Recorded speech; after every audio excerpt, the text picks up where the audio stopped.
acerca del apóstol Pablo.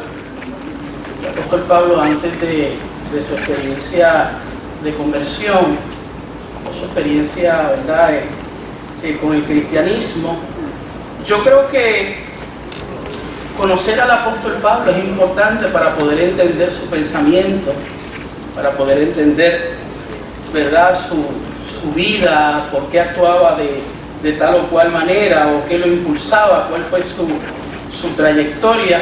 Porque el apóstol Pablo, uno de los escritores más importantes del Nuevo Testamento, prácticamente la mayor parte de nuestra teología cristiana depende, ¿verdad?, de sus posturas y lo que él escribió.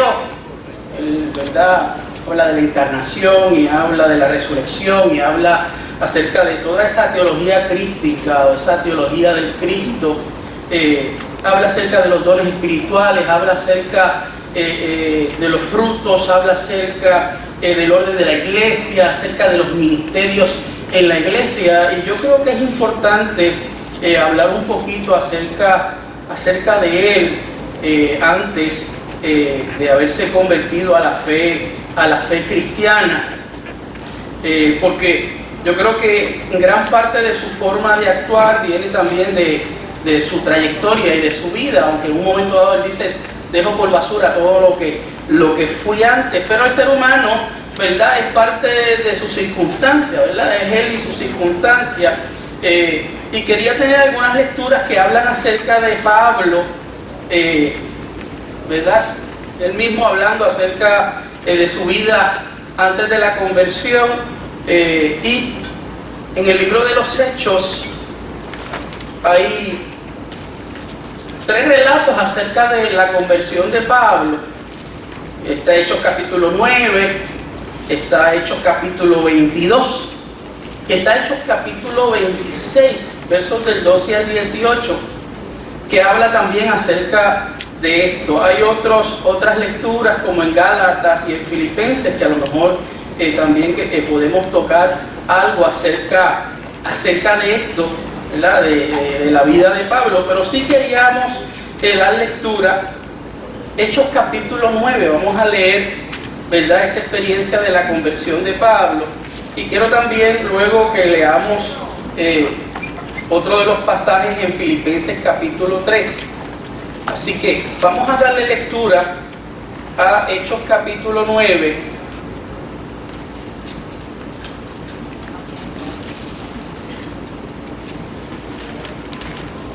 Dice así: Saulo respiraba aún amenazas y muerte contra los discípulos del Señor. Vino el sumo sacerdote y le pidió cartas para la sinagoga de Damasco, a fin de que si hallase algunos hombres o mujeres de este camino, los trajese presos a Jerusalén. Mas yendo por el camino, aconteció que al llegar cerca de Damasco, repentinamente le rodeó un resplandor de luz del cielo, y cayendo en tierra, oyó una voz que le decía: Saulo, Saulo, ¿por qué me persigues? Él dijo: ¿quién eres, Señor? Y le dijo: yo soy Jesús a quien tú persigues. Dura cosa de dar cosas contra el aguijón. Él, temblando y temeroso, dijo: Señor, ¿qué quieres que yo haga? Y el Señor le dijo: levántate y entra a la ciudad, y se te dirá lo que debes hacer. Hasta ahí. La lectura de Hechos capítulo 22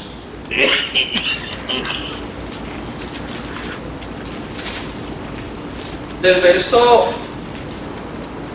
6 al 16 dice: pero aconteció que yendo yo al llegar cerca de Damasco, como a mediodía, de repente me rodeó mucha luz del cielo, y caí al suelo y oí una voz que me decía: Saulo, Saulo, ¿por qué me persigues? Yo entonces respondí: ¿quién eres, Señor? Y me dijo: yo soy Jesús de Nazaret, a quien tú persigues. Y los que estaban conmigo vieron a la verdad la luz y se espantaron, pero no entendieron la voz del que hablaba conmigo. Y le dije: ¿qué haré, Señor? Y el Señor me dijo: levántate y ve a Damasco, y allí se te dirá todo lo que está ordenado que hagas. Y como yo no veía la causa de la gloria de la luz, llevado de la mano por los que estaban conmigo, llegué a Damasco. Y en Filipenses capítulo 3 Vamos a buscar Filipenses capítulo 3. Y damos lectura.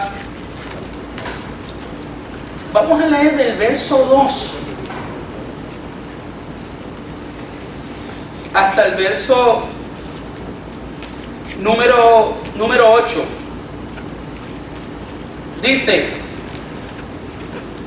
guardaos de los perros, guardaos de los malos obreros, guardaos de los mutiladores del cuerpo, porque nosotros somos la circuncisión, los que en espíritu servimos a Dios y nos gloriamos en Cristo Jesús, no teniendo confianza en la carne. Aunque yo tengo también de qué confiar en la carne, si alguno piensa que tiene de qué confiar en la carne, yo más. Circuncidado el 8º día del linaje de Israel, de la tribu de Benjamín, hebreo de hebreos, en cuanto a la ley, fariseo, y en cuanto a celo, perseguidor de la iglesia, y en cuanto a la justicia que es en la ley, irreprensible. Pero cuántas cosas eran para mi ganancia, las he estimado como pérdida por amor de Cristo, y ciertamente aún estimo todas las cosas como pérdida por la excelencia del conocimiento de Cristo Jesús, mi Señor, por amor del cual he perdido todo y lo tengo por basura por ganar a Cristo.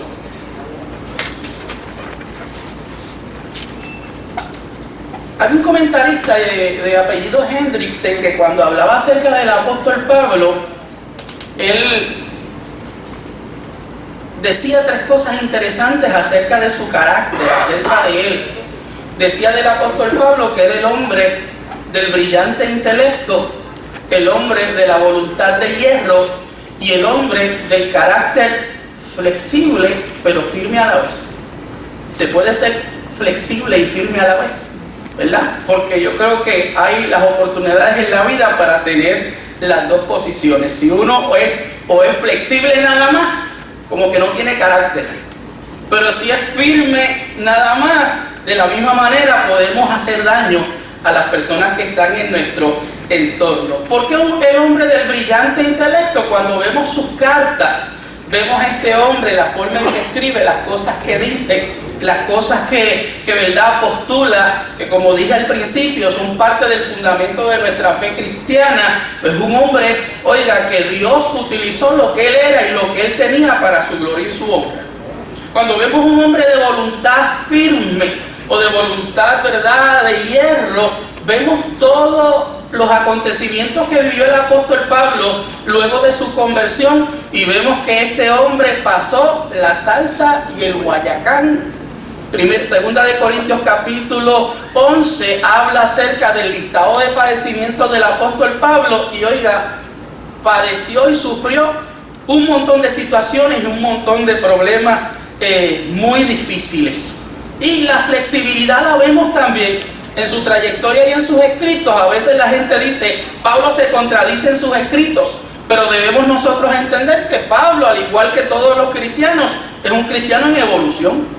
Y es un cristiano en desarrollo y en crecimiento. Y podía tener unas posturas en un momento dado y luego las va, ¿verdad?, alivianando, como nos ha acontecido a todos en nuestra trayectoria cristiana. Que teníamos una manera de pensar y en la medida que vamos conociendo y creyendo, vamos trabajando con eso. Acerca del carácter de Pablo, como casi todos los judíos que vivían en el mundo griego, Pablo había añadido el propio nombre judío, Saulo o Saúl, otro nombre griego, que a ser posible se le asemejara fácilmente o fonéticamente. Paulos y Saulo como que ¿verdad?, se asemejan. Es decir, Pablo. Tarso era una ciudad culta, pero es de suponer que sus padres fariseos, recién emigrados de Palestina, siguieron la estricta obediencia judía, absteniéndose de enviar a su hijo a las escuelas griegas. Lo cierto es que apenas cumplidos los 14 años, Pablo fue enviado a Jerusalén para cursar estudios rabínicos en las escuelas más ilustres de la época. ¿A los pies de quién? A los pies de Gamaliel, y no Gamaliel el de nosotros, el que canta. Algunos autores llegan a la conclusión de que Pablo llevó una vida licenciosa. Algunos autores dicen, Pablo llevó una vida licenciosa porque cuando usted lee Romanos capítulo 7, él habla de la lucha que tenía con la carne y dice, lo que yo quería hacer no hago, y esto y lo otro. Y entonces la gente llega a esa conclusión, pero es una conclusión sin fundamento. Pablo, cuando habla a los romanos, está hablando a su propio yo humano, envuelto, oiga, en la desgracia colectiva en la cual están todos los seres humanos. Una naturaleza ¿qué? Una naturaleza caída, alejada del Señor. Por otro lado, en sus propias cartas tenemos afirmaciones sinceras y humildes acerca de su conducta irreprochable, que el joven israelita observó siempre la buena fe, fariseo desde joven, observante de las tradiciones judaicas, irreprensible en cuanto a su conducta, como dice Filipenses capítulo 3, el verso 6, que ya mismito vamos a tocar ese pasaje. Se dice que Saulo era un fariseo de derecha. La primera imagen que tenemos de Pablo, Saulo de Tarso, es una imagen que brutal y sangrienta, como vemos en ese capítulo 9 de Hechos y los otros capítulos que hablan acerca de su conversión. Decía Swindoll en un comentario acerca de Pablo, si un pintor lo dibujara al óleo, como se presenta a Pablo en ese cuadro antes de su conversión, ninguno lo quisiera tener en su casa como una pintura atractiva. Nadie quisiera tener esa pintura de Saulo de Tarso en su casa, a menos que le guste ver el sufrimiento, el dolor y todas estas cosas negativas. Así que este hombre, en realidad, antes del cristianismo, se parecía más a un terrorista que un devoto seguidor del judaísmo. La palabra celo con la que se describe ya lo sitúa en un cierto grupo de judaísmo del primer siglo. Cuando hablamos de celo, tenemos que hablar de que era un tipo de fariseo que se distinguía entre los otros. Algunos dicen, y comentaristas hablan, que Pablo era un fariseo shamaíta, o de la línea de Shammai. Y no solo esto, sino que era el más estricto de todos. ¿Quiénes eran los shamaítas? Había una división del movimiento fariseo durante el reinado de Herodes el Grande. Aparecen dos escuelas prominentes siguiendo a dos maestros del judaísmo, y yo sé que el pastor Moisés ha tenido que tocar esto en un sinnúmero de veces, la escuela de Hillel y la escuela de Shammai. Y sabemos de ellos porque en el Mishnah o la Mishnah, cuando se habla, ¿verdad?, de las tradiciones orales y tantas cosas del judaísmo, salen las discusiones que había entre estas escuelas. El Mishnah es un cuerpo exegético de leyes judías compiladas que recoge y consolida la tradición oral judía desarrollada durante siglos desde los tiempos de la Torá o la ley escrita. Y en estas discusiones, donde en casi todas las ocasiones Hillel se presentaba, o la escuela de él era presentada como el poco severo, ¿verdad? Y Shammai era presentado como ¿qué? Como el más estricto, como la gente, ¿cómo lo diríamos en este tiempo? Los más GI, los más exigentes, recalcitrantes. Sus seguidores del mismo modo debaten un tema tras otro en términos de práctica poco severas, y las prácticas más estrictas y en términos contemporáneos serían los liberales y los ultraconservadores.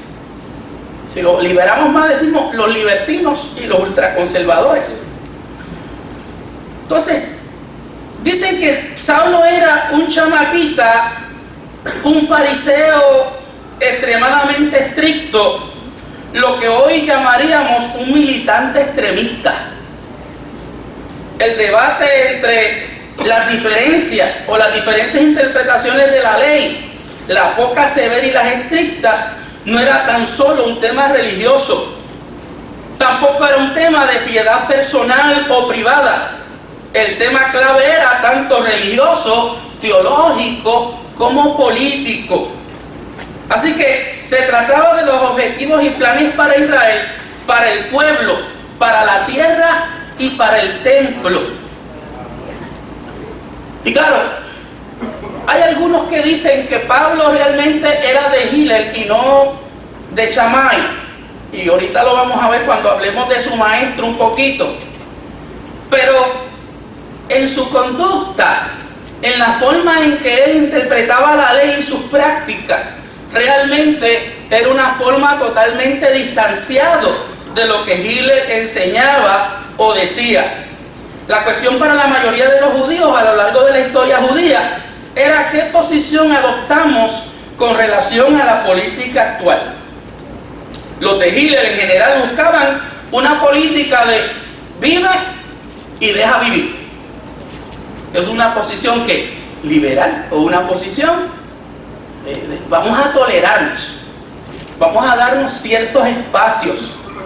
No le importa que los Herodes, los Pilatos y también Caifás gobernaran el mundo, incluso que gobernaran políticamente Israel, siempre y cuando los judíos se les permitiera practicar la Torá, se les permitiera practicar la ley judía en paz. Eso era ustedes ahí y nosotros aquí.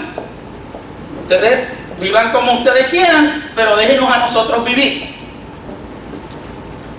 Pero los chamatitas o los chamaitas no se contaban ni se contentaban con eso. La Torá misma delineaba que Israel estuviera libre del yugo gentil, libre para servir a Dios en paz y que solo se llamara Señor a Yahvé. No hay espacio para nadie más. No hay espacio para otro Dios. No hay espacio para otra mentalidad. Y cuando uno escucha esto y lo lee, comienza a pensar en los extremistas que hoy están, haciendo lo que le da la gana en los países donde uno puede decir que no hay ley y orden, y ciertamente quieren acabar con todo el mundo que no tenga una mentalidad como la de ellos. ¿Por qué? Por las interpretaciones que dan ellos de su escrito sagrado, al igual que este grupo también que lo hacía, con mucho celo. Nosotros utilizamos la palabra celo de Dios, en ese caso celo de las tradiciones de sus padres. En el judaísmo del siglo I, nosotros utilizamos la palabra celo para indicar calor del corazón, espíritu, ilusión para una causa. Para nosotros los cristianos, celos es algo que se hace postrado de rodillas o en la evangelización, o algo que se hace en obra de caridad. Sin embargo, para el judío del siglo I, el celo era algo que se demostraba con un cuchillo, ¿verdad? Los judíos del primer siglo, que aguardaban la revolución contra Roma, volvían la mirada a Elías del Antiguo Testamento. ¿Se acuerdan de Elías en el Monte Carmelo? No le dijo a los profetas, idos en paz, ¿verdad? Dicen que degolló, ¿cuántos profetas? 450 profetas de Baal. Finés, que era hijo de un sacerdote, sacó una lanza. Tomar la justicia en las manos. Eran estos los modelos de Pablo. Así que ponían el celo en acción por medio de la violencia. Y aunque Pablo fue discípulo de Gamaliel, que era de la escuela de Hillel, de hecho, ahorita tocamos un poquito más de eso, y aprendió mucho de él, no necesariamente compartía su posición.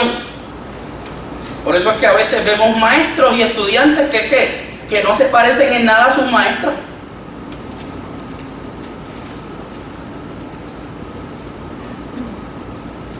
Gamaliel no habría estado de acuerdo con el apedreamiento de Esteban.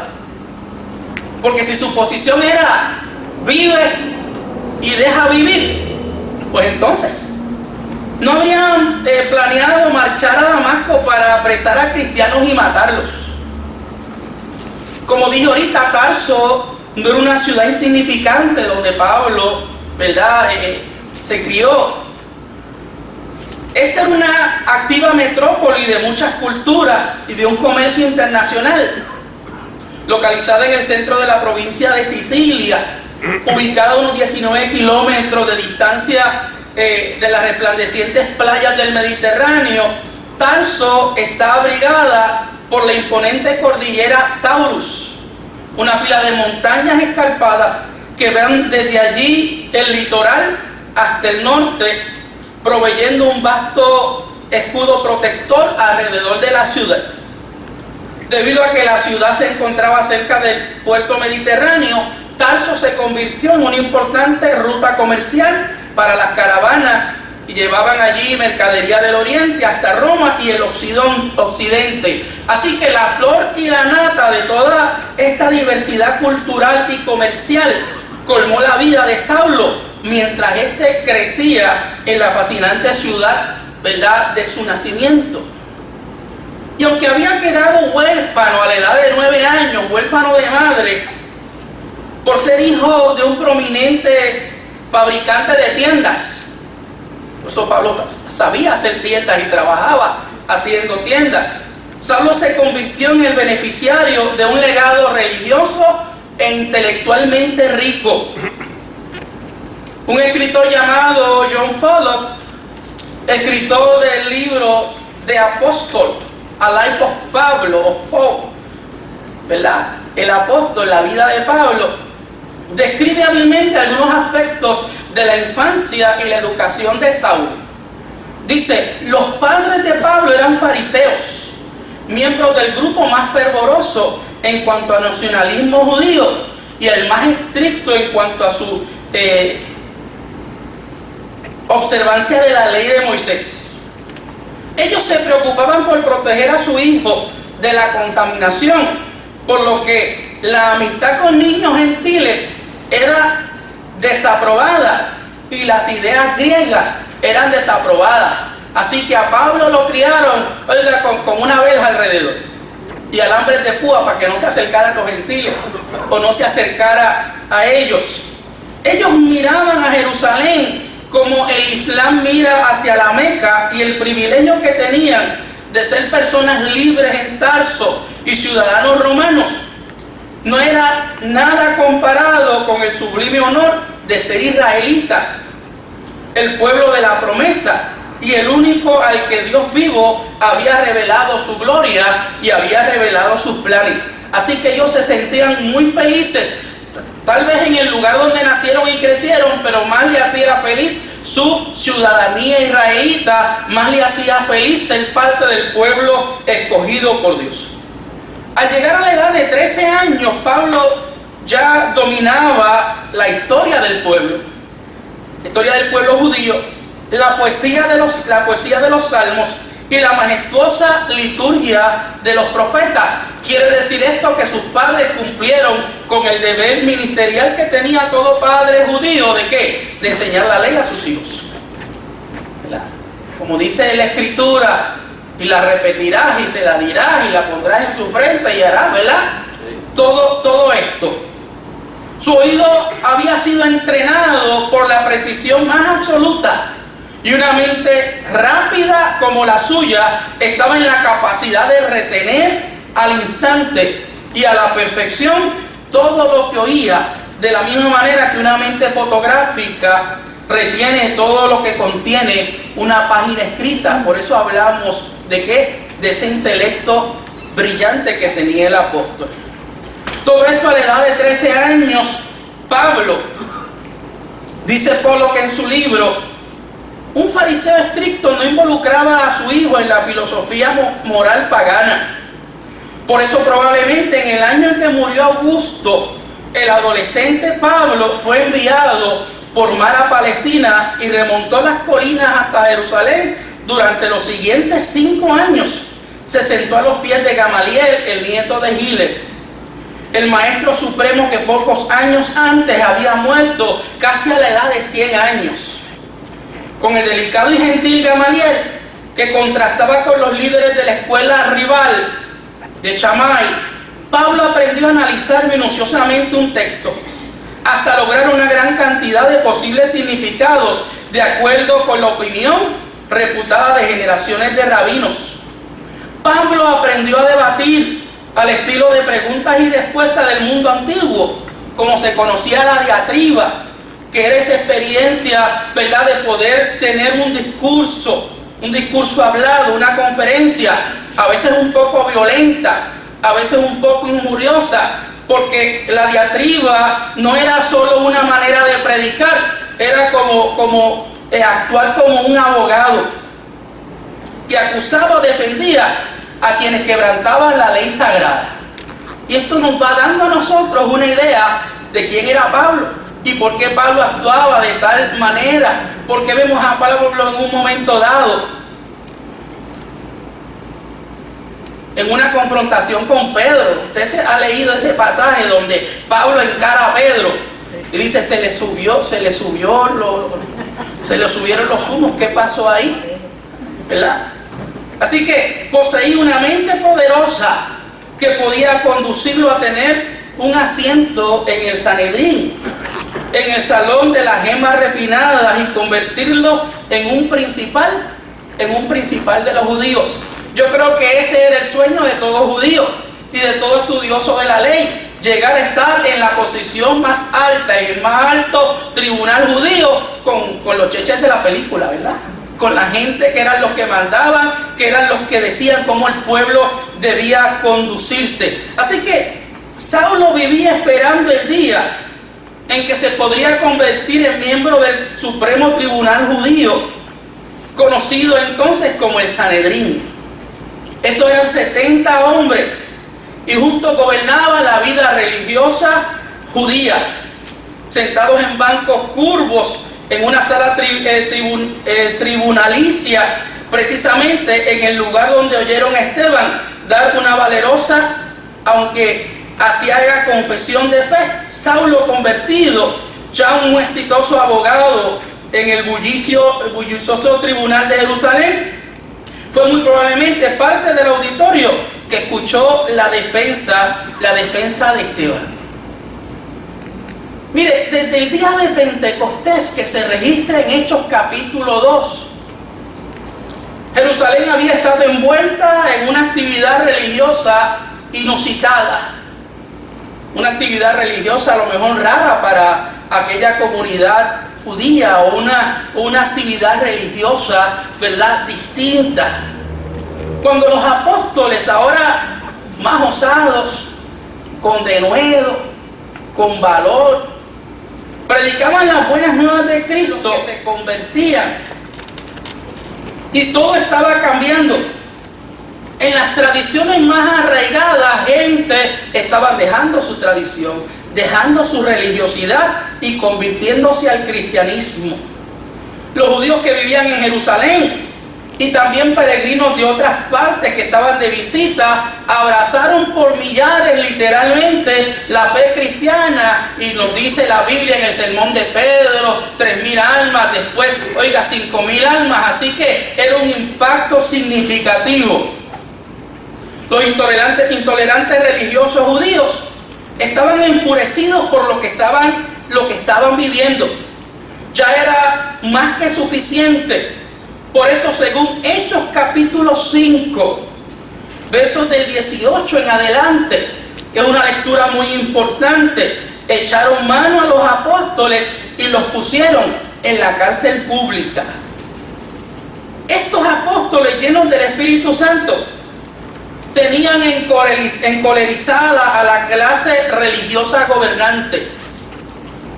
Así que desde la perspectiva judía, era un momento exasperante para el Sanedrín. Era un momento incómodo. Sus intentos por silenciar a los seguidores de Jesús crucificado habían fallado. Y yo les invito a que busquemos en Hechos capítulo 5 esos versos era un reto. Del verso, era un reto interesantísimo, importante. Capítulo 5.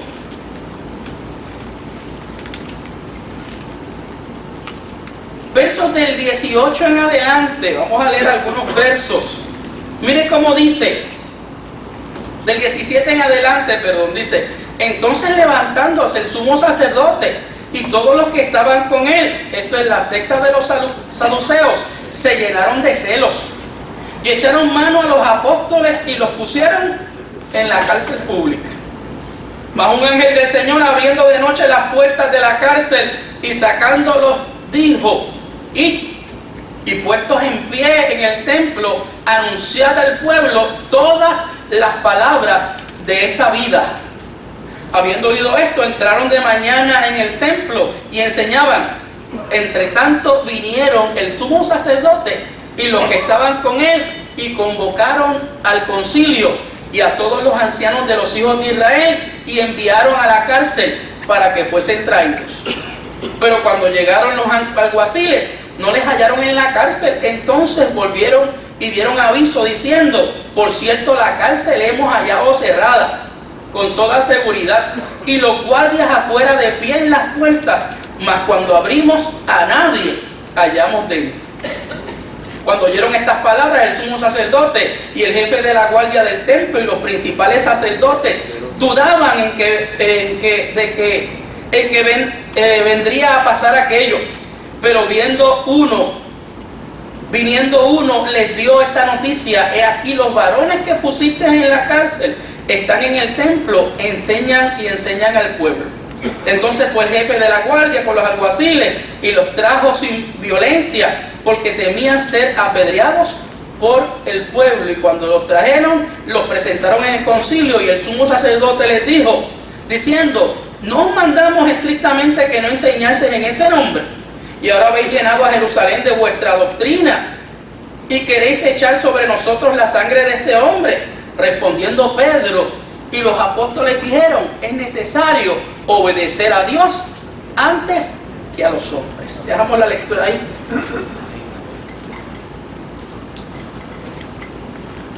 Sus intentos por silenciar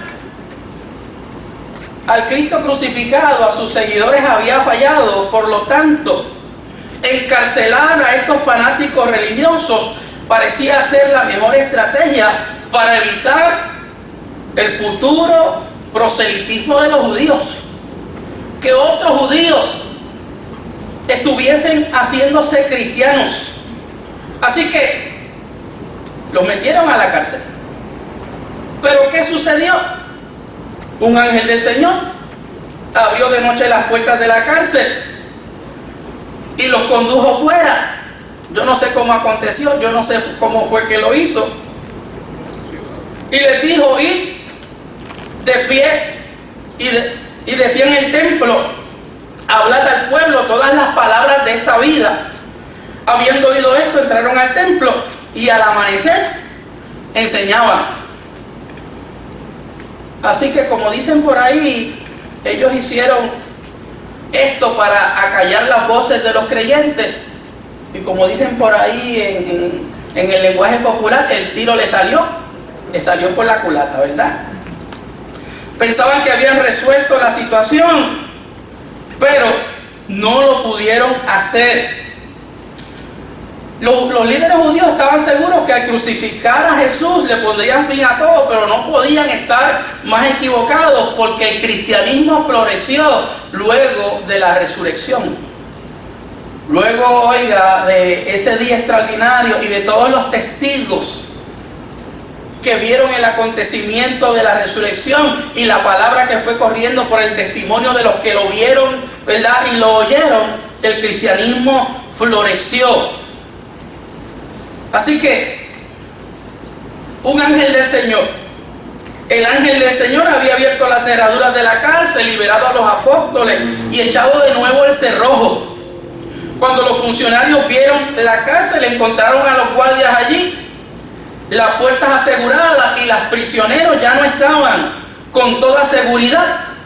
Dicen los comentaristas, Saulo era uno de los que había escuchado el inquietante informe. En ese grupo debieron estar todos los miembros del Sanedrín, más los estudiantes avanzados de derecho, los consejeros e incluso tal vez los criados, no queriendo perderse nada de lo que estaba sucediendo. Saulo se empapó de todos los detalles a medida que se desarrollaban los acontecimientos. Así que las cosas para la comunidad judía y los fariseos se estaban saliendo de control. Así que era comprensible la frustración cada vez mayor de los funcionarios religiosos.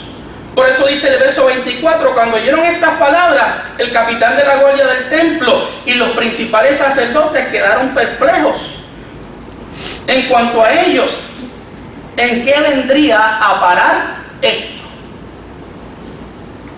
Así que estos hombres estaban intentando detener lo que Dios estaba haciendo, de hecho pensando que ellos estaban haciendo la voluntad de Dios, pensando que ellos estaban haciendo lo que Dios decía. Dice el verso 25 y 26, pero vino alguien y les dio esta noticia: he aquí que los hombres que echaste a la cárcel están en pie en el templo enseñando al pueblo. Entonces fue el capitán de la guardia del templo con los oficiales y los llevaron, pero sin violencia, porque temían a que el pueblo los apedreara.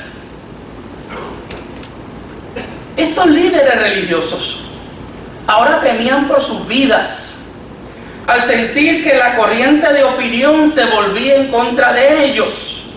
Es como ver nuevamente la experiencia de Jesús con los fariseos y las actitudes de los fariseos mientras Jesús realizaba su misión. En cuántas ocasiones por temores, ¿verdad?, obraron en contra de Jesús. Cada vez eran más numerosos los grupos. Cuando los trajeron, los presentaron al Sanedrín y el sumo sacerdote les preguntó diciendo: ¿no os mandamos estrictamente a que no enseñen ese nombre? He aquí habéis llenado a Jerusalén de vuestra doctrina y queréis echar sobre nosotros la sangre de este hombre.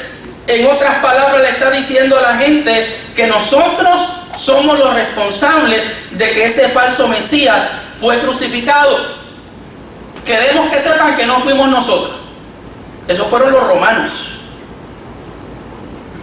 Nosotros simplemente seguimos adelante con el plan. Pero ustedes nos están haciendo quedar mal. Y observe cómo respondieron los apóstoles, particularmente Pedro. Dice que respondió Pedro y los apóstoles: es necesario obedecer a Dios antes que a los hombres. Es Dios, el Dios de nuestros padres, levantó a Jesús, a quien vosotros matasteis colgándolo en un madero. A este le ha enaltecido Dios con su diestra como príncipe y salvador, para dar a Israel arrepentimiento y perdón de pecados. Nosotros somos testigos de estas cosas.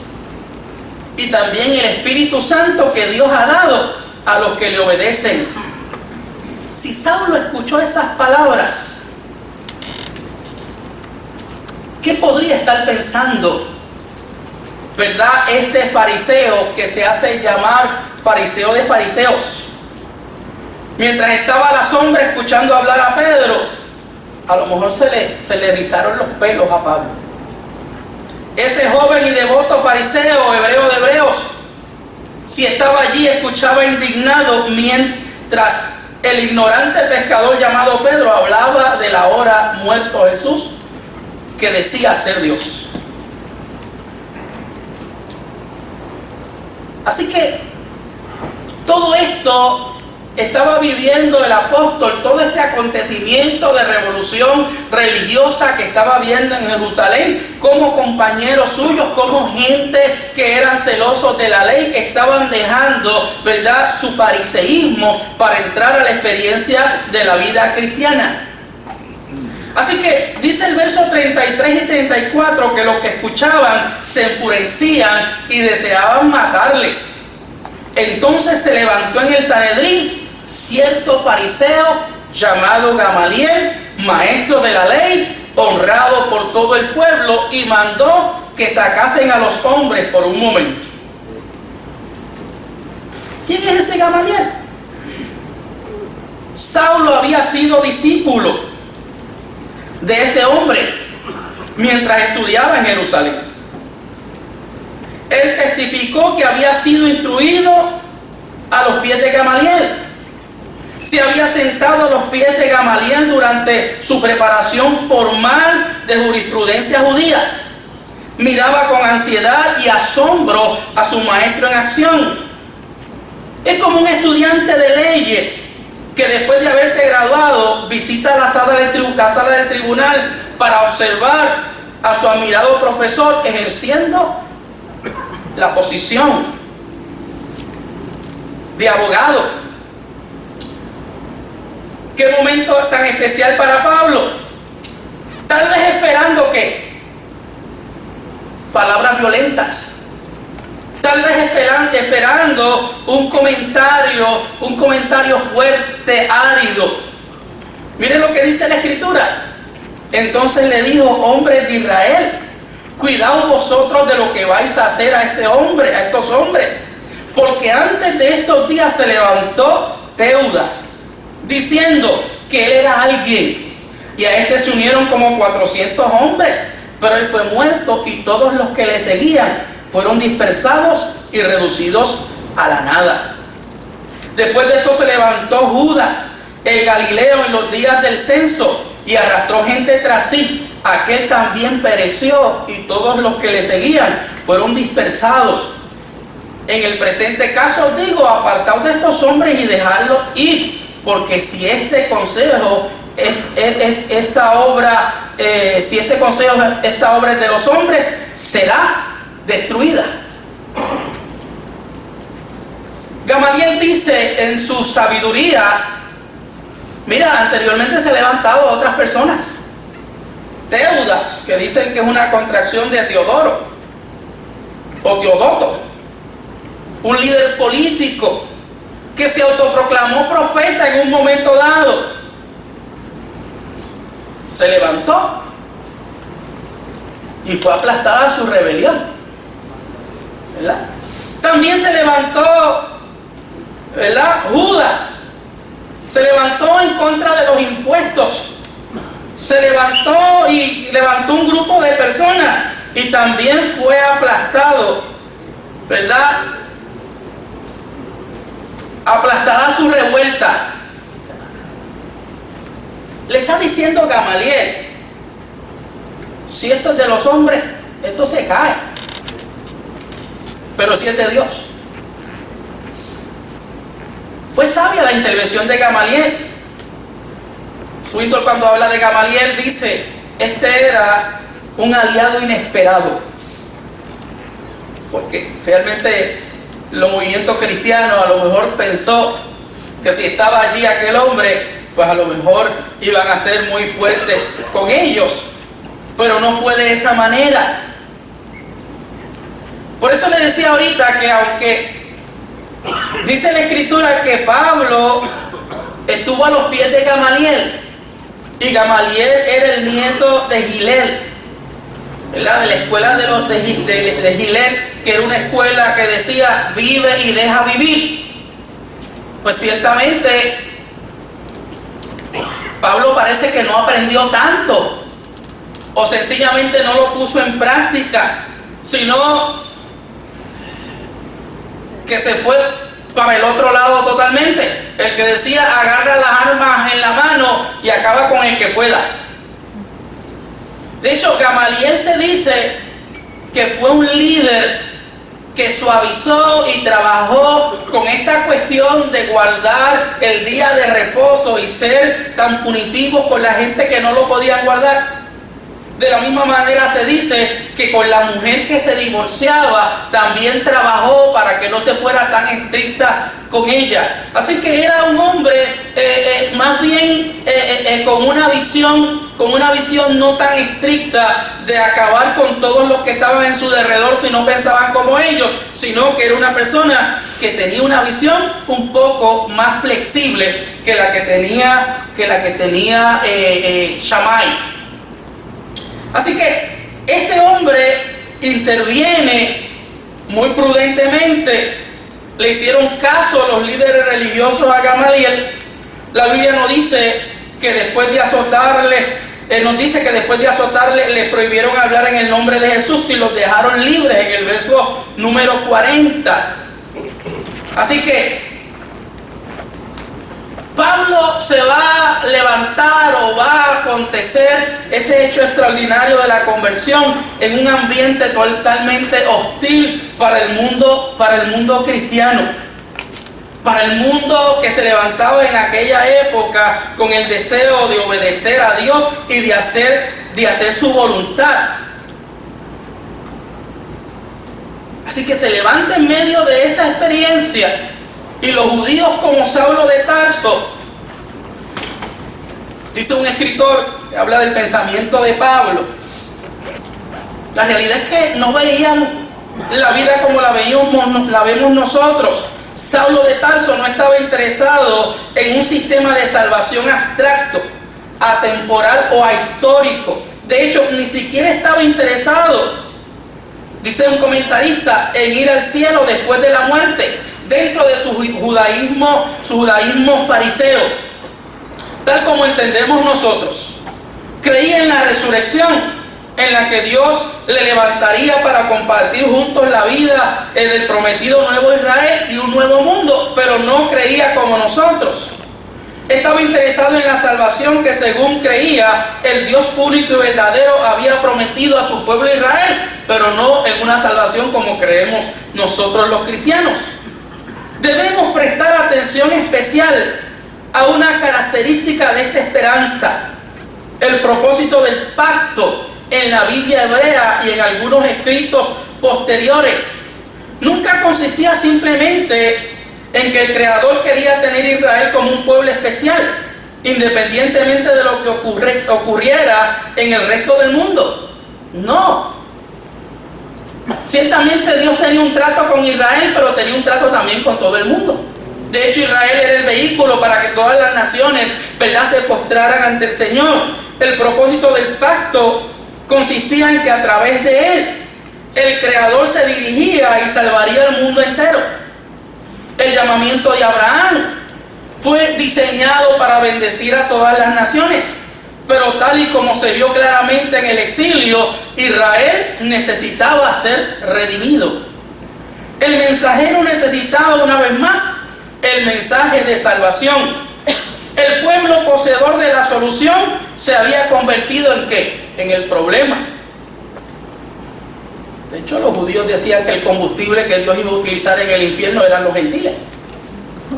Y si nosotros conocemos lo que dijo Jesús, ¿verdad?, de la situación de fariseos, publicanos y Lucas, que utiliza gran parte de su escrito para hablar acerca de eso.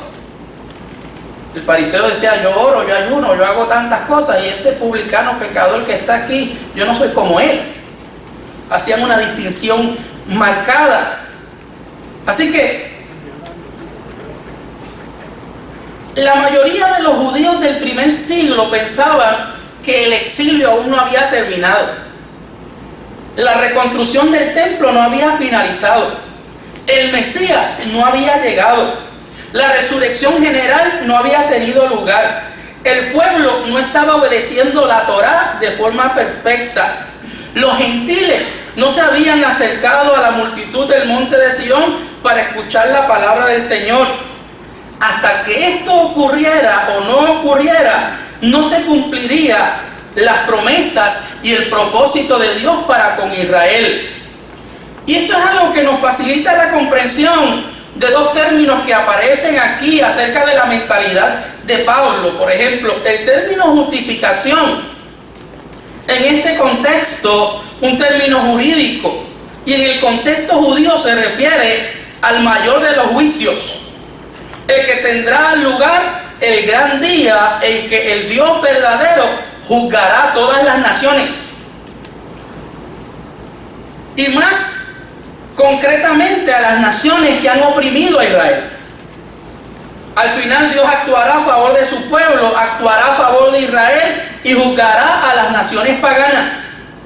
Así, justificación describe el gran acto venidero de la redención y la salvación, visto desde el punto de vista del pacto Israel, el pueblo de Dios, por un lado, y desde un punto de vista jurídico, Por otro, el juicio final de Dios será como un juicio en un tribunal en el que ganará Israel. Aprender a ver un acontecimiento a la luz de los grandes temas como estos formar parte de la comprensión de cómo los judíos del primer siglo entendían el mundo. La metáfora jurídica ha sido vital para subrayar el significado del pacto. El pacto fue concebido para solucionar el problema del pecado de todo el mundo. Para la mentalidad judía, el pecado se trataba de un tribunal, condenando al pecador y justificado, es decir, absolviendo y vinculando al justo. Por tanto, era totalmente apropiado que este gran acontecimiento, la solución final de todas las cosas, fuera descrita en términos jurídicos. Dios mismo era el juez. Y los injustos, es decir, los gentiles, los judíos y los judíos renegados, serían finalmente juzgados y castigados. Los fieles, es decir, Israel, al menos los verdaderos israelitas, serían vindicados. ¿No será esa la mentalidad que tienen los extremistas, los terroristas, que hablan de los infieles y hablan, verdad, de los fieles y hablan de lo que van a ganar con la fidelidad? Su redención, que tomará la forma física y concreta de liberación política y la restauración del templo y finalmente la resurrección, será visto como el gran enfrentamiento legal y la victoria ante el juez. El libro de Daniel es un libro que utilizan mucho aquellos fariseos o aquellos fariseos más recalcitrantes. Por ejemplo, el capítulo 7 que habla del juicio y habla, ¿verdad?, cuando el Señor venga, ¿verdad?, y tome el control, y habla ahí acerca de las bestias y otras cosas. Lo utilizan aquellos que quieren defender esta posición recalcitrante. El segundo término, además del término jurídico o de justificación, es escatológico o escatología.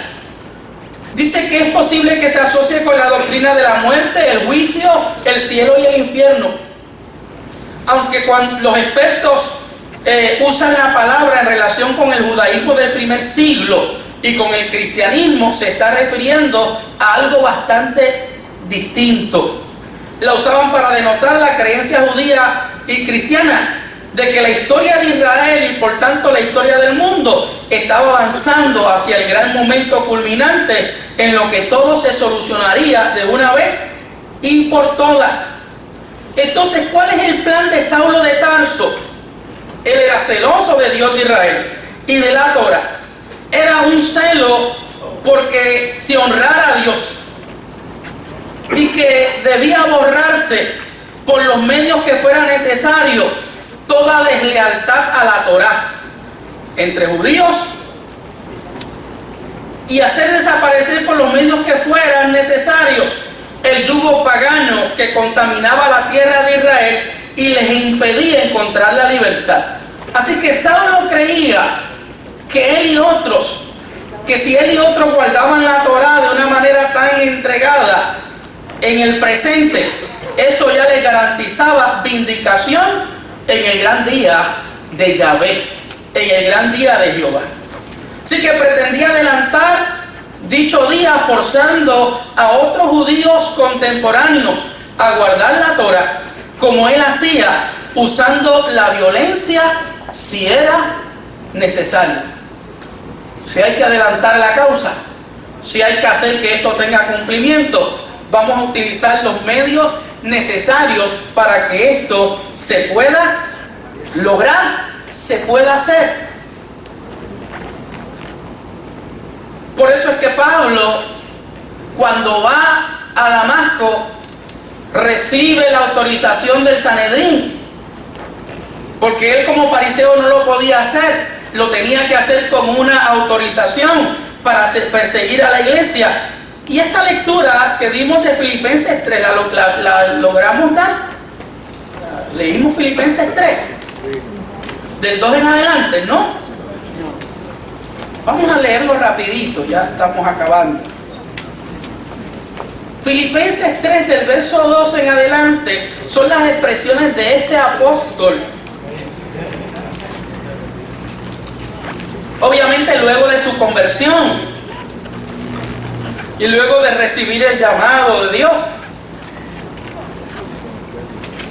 Dice el verso 2, hablando de aquellos que eran sus semejantes en el tiempo que él era fariseo, hablando de aquellos que eran celosos igual que él.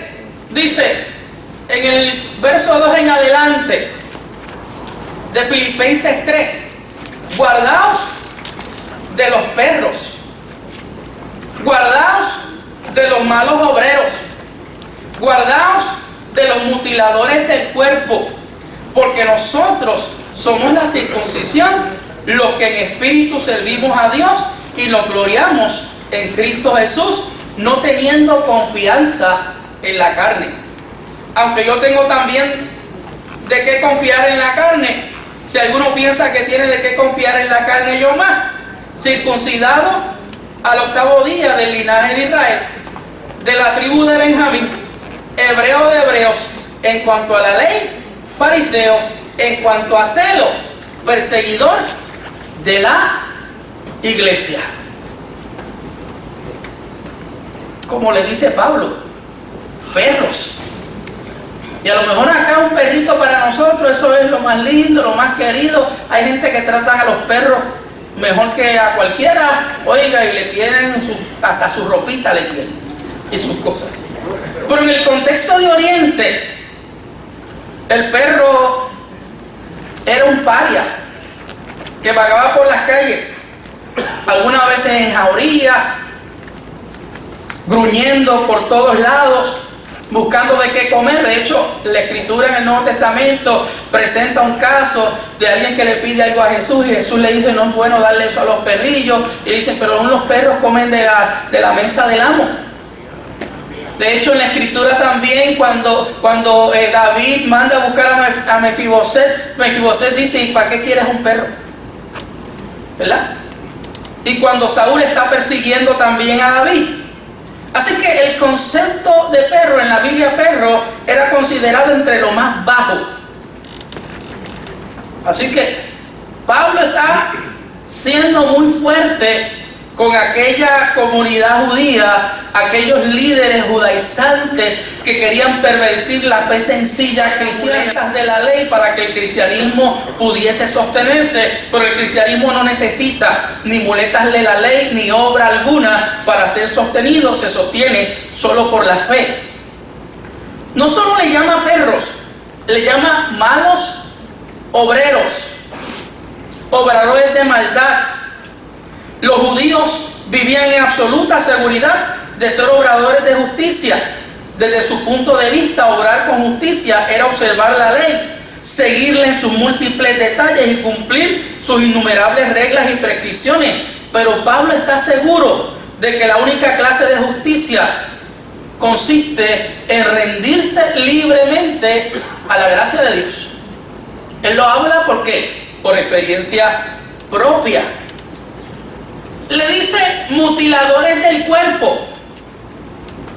Y esta expresión la utiliza también cuando habla a los Gálatas. De hecho, a los Gálatas, si usted quiere ver una carta en la cual el apóstol Pablo está con la presión alta, parece hablándole a los judaizantes, es la carta magna de la libertad cristiana, que es la carta de Gálatas, donde de hecho le dice: ojalá os mutilasen ustedes.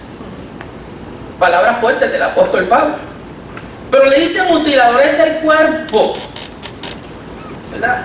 Y esta palabra mutilar obviamente tiene que ver con el signo de la circuncisión, que un judío entendía que cumplía con el pacto si se circuncidaba.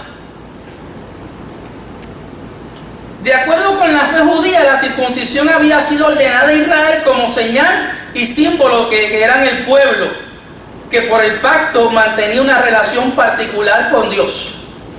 Y de hecho Pablo dice aquí: los verdaderos circuncidados somos nosotros los que servimos al Señor. Y dice más adelante en Romanos, ¿verdad? La verdadera circuncisión es aquella de ¿qué? Del corazón. De hecho, en algunos pasajes del Antiguo Testamento también los profetas hablan de la importancia de una circuncisión más allá de la carne. Una circuncisión que represente obediencia, que represente un corazón dispuesto a hacer la voluntad de Dios. Por eso se habla de corazones incircuncisos. Así que Pablo da estas descripciones de estas personas de las cuales él fue parte, de las cuales él también pensaba igual que ellos. Y entonces cuando va a hablar acerca de sus credenciales, dice: yo fui circuncidado a los 8 días.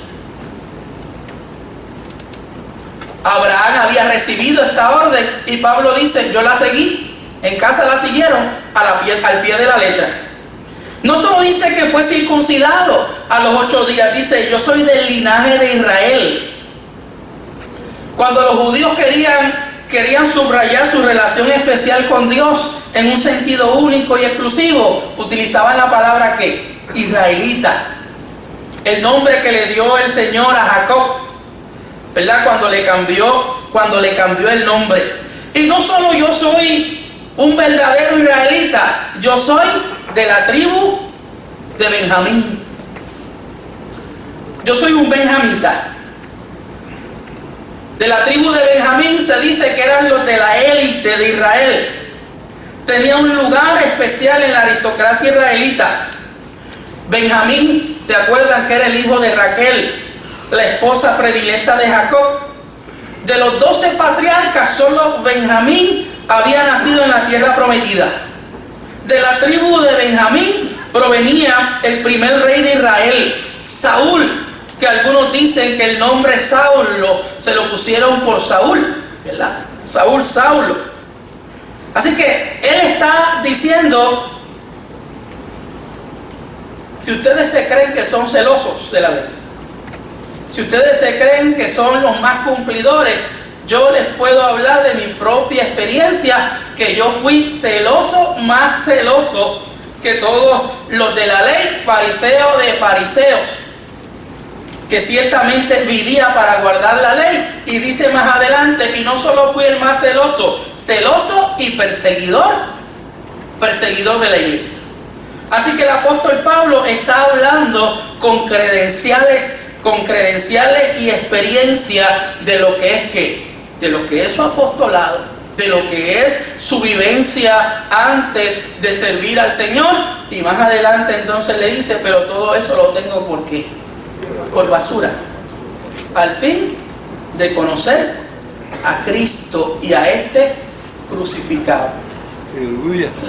Y es interesante cuando vemos esa experiencia del apóstol, que ciertamente Dios va a utilizar lo que nosotros somos para su gloria y para su honra. Y vemos un apóstol Pablo que entra en ese proceso de crecimiento que debe entrar todo cristiano y de formación, y vemos una evolución al pasar los años en su desarrollo cristiano, y damos gloria a Dios porque este hombre que fue celoso de la ley y celoso de todo el fariseísmo se convirtió en el más celoso defensor de la fe cristiana.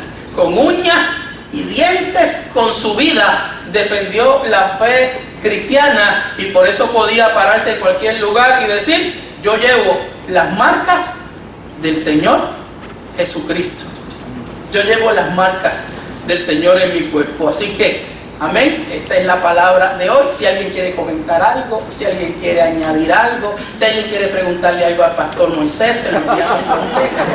Amén.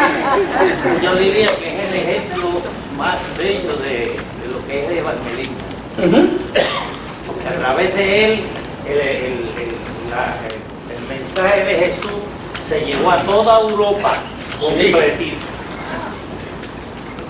Y de pasión, realmente es un ejemplo de pasión. Y de hecho, algo que leí interesante del apóstol Pablo es que cuando se da el listado de padecimientos de Pablo, algunos dicen: si Pablo hubiese dicho, porque no lo dijo en muchas ocasiones, que era ciudadano romano, se hubiese librado de algunos golpes, se hubiese librado de algunos maltratos, pero como él entendía que lo que sufría lo hacía partícipe de los sufrimientos de Cristo. Por eso, oiga, no sacó la credencial de que yo soy ciudadano romano para tener ningún privilegio. Lo hizo sí en momentos dados. Pero dicen los comentaristas que si lo hubiese hecho más, se hubiese librado a lo mejor de algunos otros cuantos golpes. Pero la realidad es que es un ejemplo extraordinario el apóstol Pablo, su vida, su obra y cómo Dios lo transforma, cómo Dios hace la diferencia. Por eso yo creo que nosotros no podemos descartar que la vida de estos hombres que tienen una mentalidad igual. De hecho, hay testimonios en las misiones. Yo recuerdo cuando vinieron los misioneros de Irak aquí, que decía que a muchos de los movimientos estos extremistas se le está revelando el Señor. Y a través de formas extraordinarias están teniendo experiencias donde Dios o se le aparece a Dios, o tienen una experiencia cuando van a matar a alguien y no pueden hacerlo y saben que es el Señor que está trabajando en sus vidas. Así que si lo hizo con Pablo, lo hace, amén, con cualquiera, amén, que esté dispuesto y que tenga un corazón, amén, que Dios pueda usar para su gloria y su honra. Amén. Se van temprano hoy. Vamos a orar y damos gracias al Señor.